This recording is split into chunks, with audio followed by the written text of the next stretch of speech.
CNL Sports Center, we go over our next schedule preview of this offseason, and it's going to be for the Houston Cougars, one of the top teams in the American Athletic in the 2021 season, as this team went 12-2 overall. It was an outstanding season for Houston, that's for sure. But how this team be in 2022, that's what we go over here today. We'll be going over the players this team will be losing, who will be returning, and also looking at their schedule for the first time this offseason, starting out with some notable games from last season, and this team being 12-2 overall. Definitely an outstanding season for Houston, especially considering where this team has been over the past few years. I mean, 12-2 is an outstanding record, that's for sure.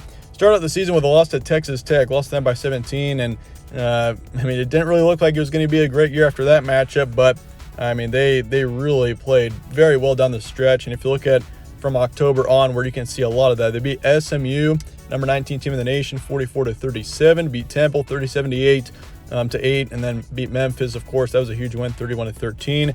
Lost to Cincinnati in the American Athletic Championship by 15, but it was the Bearcats' year for sure. It was their time to make it to the college football playoffs. So for Cincinnati, it was their time. But for Houston, this team was definitely the second best team in the American Athletic last season. I could have definitely seen this team winning the title, but in the end, Cincinnati, it was once again just their year.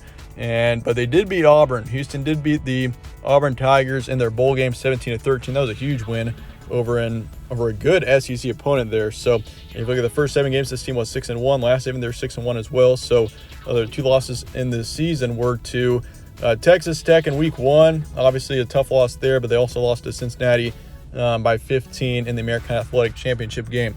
Here's your roster preview going into next season. And this team, there's a few uncertainties here. It looks like Clayton Tune's coming back, which if he does, that's a huge return. Last season he played overall outstanding for this team, as he put up over 3,500 yards, 30 touchdowns, 10 picks, 68% completion rate. His stats were excellent last season, to say the least. So, Clayton Tune had a huge part in leading this team to a great season last year. It's going to be huge if he can come back, which it looks like it right now. Then you got, of course, your top running back, your top 2 running backs, actually, and McCaskill and then Henry are both coming back, which is also going to be huge for the backfield. Backfield was excellent last season. We saw McCaskill, who had over 1,000 yards of offense and 18 touchdowns. And then DeJohn Henry put up over 620 yards of offense and 7 touchdowns as well. So running back position looks great. Receiving core, you do lose a couple. Nathaniel Dell's coming back, the top receiver on this team. He put up 1,300 yards, 12 touchdowns. That is a massive return going into next season, especially considering how big of a part he had on this team. And he led this receiving core by a lot last season. Singleton and Herslow both had impacts on this team, combining for just over 1,000 yards and 10 touchdowns. But, Nathaniel Dell, that is a massive return, having him come back, and Clayton Tune, having him at quarterback as well. This offense looks great going into next season. The receiving core's got some good depth. I'm really not too concerned about the receiving core. Nathaniel Dell, once again, is a massive return, considering he put up over 1,300 yards last season and 12 touchdowns.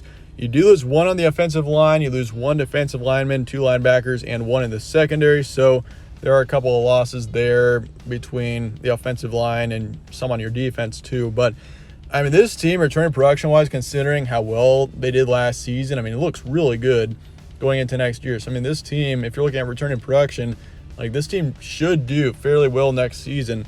There's a lot of talent coming back for next year. So it brings up the question, chances of improvement going into 2022. I think this team is very capable of being even better. 12-2 was the record last year, so they had a great season. But this team is very capable of winning the conference championship next season. Cincinnati, it was their year in 2021, that's for sure. But heading into 2022, Cincinnati does lose a lot of talent. It could be a bit of a rebuilding season for them. And Houston, this is a huge opportunity for the Cougars to take advantage of that and potentially win the conference title. It is very possible that Houston wins the American Athletic Championship next season. Transfer portal and recruiting going into next season. Of course, you see Jeremy Singleton. He transferred out to Georgia Southern, your second receiver last season. Manjack, a receiver coming in from USC. You got Sam Brown, a receiver coming in from West Virginia. So despite, you do lose your second and third wideouts going into next season, but, you still got some good talent coming in and adding some good depth to that receiving core there with Manjack and Brown. Jamal Morris, a linebacker, is coming in from Oklahoma. That's going to be a huge get. He could potentially have an impact on this team. Glesson Sprewell, a safety, is taken off, and then a linebacker as well.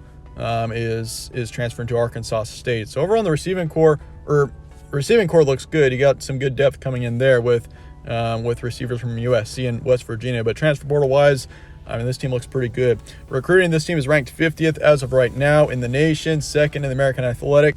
They got 1 4-star coming in and then 16 3-stars as well. But that's let's look at your schedule now going into next season. You start off the season with UTSA on the road. UTSA was good last season, but going into 2022, obviously there's a few question marks for them, but we'll see what happens. You do them on the road to start out the season. Then you got Texas Tech on the road on the 10th. You got Kansas at home on the 17th.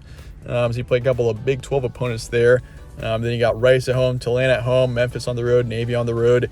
Then South Florida at home, SMU on the road, Temple at home, as well as East Carolina on the road, and then Tulsa at home to finish out the season. So that's how let's look at the first half of your schedule. I'm going to favor Houston against UTSA and Texas Tech, even though both games certainly could be close. Kansas, Rice, and Tulane, all wins I'm pretty confident in for Houston. I mean, UTSA on the road, Texas Tech on the road, both teams could be decent next year, but I'm once again still going to favor the Cougars. But Kansas, Rice, Temple, or Tulane, all three of those games should be, I'm pretty confident will be wins for Houston. Memphis on the road, just because it's on the road, I'm going to keep that as a yellow game, but I'm still going to favor Houston there. And looking at the second half of the season, Navy on the road, I'm going to say it's an easy win. South Florida, same thing with that, being at home. SMU, this is a tough one here. I mean, SMU could be good next year. I do think this team will be one of the top teams in the conference, and I'm kind of leaning towards SMU just because I feel like Houston next season is going to slip up in one game.